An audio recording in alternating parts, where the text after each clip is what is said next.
এই জুলাই সনদের নাম নাই, তাদের সুরক্ষার কোনো আইন এখানে পাস করা নাই। জাতীয় সংসদের দক্ষিণ প্লাজায় যখন জুলাই সনদে স্বাক্ষরের প্রস্তুতি চলছিল, ঠিক তখনই একটি মিছিল এলাকা প্রকম্পিত করে। স্লোগানে মুখরিত সেই মিছিলটি দাবি করছিল, জুলাই যোদ্ধাদের অপমান সইব না, শহীদের অপমান সইব না।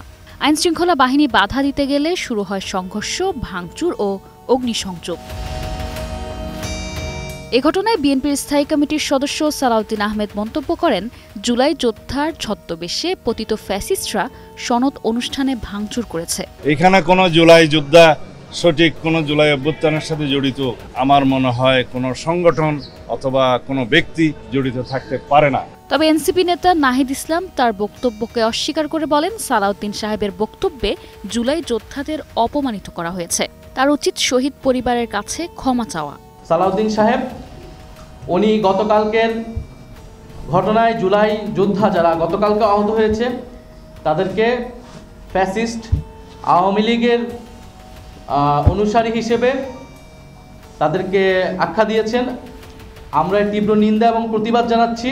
এই ঘটনাটি দেশের রাজনীতিতে নতুন বিতর্কের জন্ম দিয়েছে। জুলাই যোদ্ধাদের পরিচয় নিয়ে প্রশ্ন উঠেছে। তাদের উদ্দেশ্য ও পরিচয় সম্পর্কে স্পষ্ট কোনো তথ্য পাওয়া যায়নি, তবে তাদের কর্মকাণ্ড দেশের রাজনৈতিক অঙ্গনে অস্থিরতা সৃষ্টি করেছে।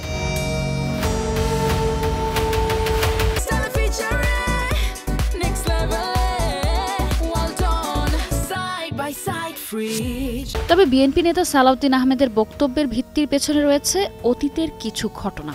অভিযোগ রয়েছে, দেশের বিভিন্ন প্রান্তে জুলাই যোদ্ধার পরিচয়ের আড়ালে অনেক নিষিদ্ধ সংগঠন ছাত্রলীগের নেতাকর্মীরা লুকিয়ে রয়েছে। সিলেট সদর উপজেলার স্থায়ী বাসিন্দা কামরুল হাসান রাব্বির নাম কিছুদিন আগে দেশের সংবাদ মাধ্যমে ফলাও করে প্রচার করা হয়। তিনি নিষিদ্ধ ঘোষিত ছাত্রলীগের সক্রিয় কর্মী ছিলেন। জুলাই আন্দোলনে ছাত্র জনতার ওপর হামলায় সরাসরি জড়িত ছিলেন। পরে এক পর্যায়ে পালিয়ে শাহরাস্তিতে আত্মীয়ের বাড়িতে আশ্রয় নেন।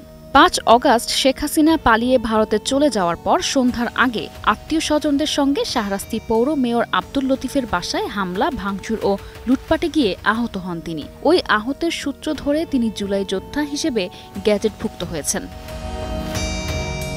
এছাড়া যাত্রাবাড়িতে নিষিদ্ধ ছাত্রলীগের আরেক নেতা মোহাম্মদ রায়হানও জুলাই যোদ্ধা হিসেবে গ্যাজেটভুক্ত হয়েছেন। এমন আরও অনেক নেতাকর্মী জুলাই যোদ্ধা হিসেবে সারা দেশে ঘাপটি মেরে আছে বলে বারবার অভিযোগ করেছে এনসিপি ও জুলাই সহযোদ্ধারা। এমন পরিস্থিতিতে দেশের রাজনীতির ভবিষ্যৎ নিয়ে শুরু হয়েছে নানা জল্পনা আর কল্পনা। সত্য মিথ্যার নানা কথার আড়ালে কি গুজব চলছে, নাকি সত্যি সত্যি দেশের অভ্যন্তরে ছড়িয়ে পড়ছে পতিত সরকারের ষড়যন্ত্রের ছায়া? নিশা আলম, নিউজ ডেস্ক, ২১ টেলিভিশন।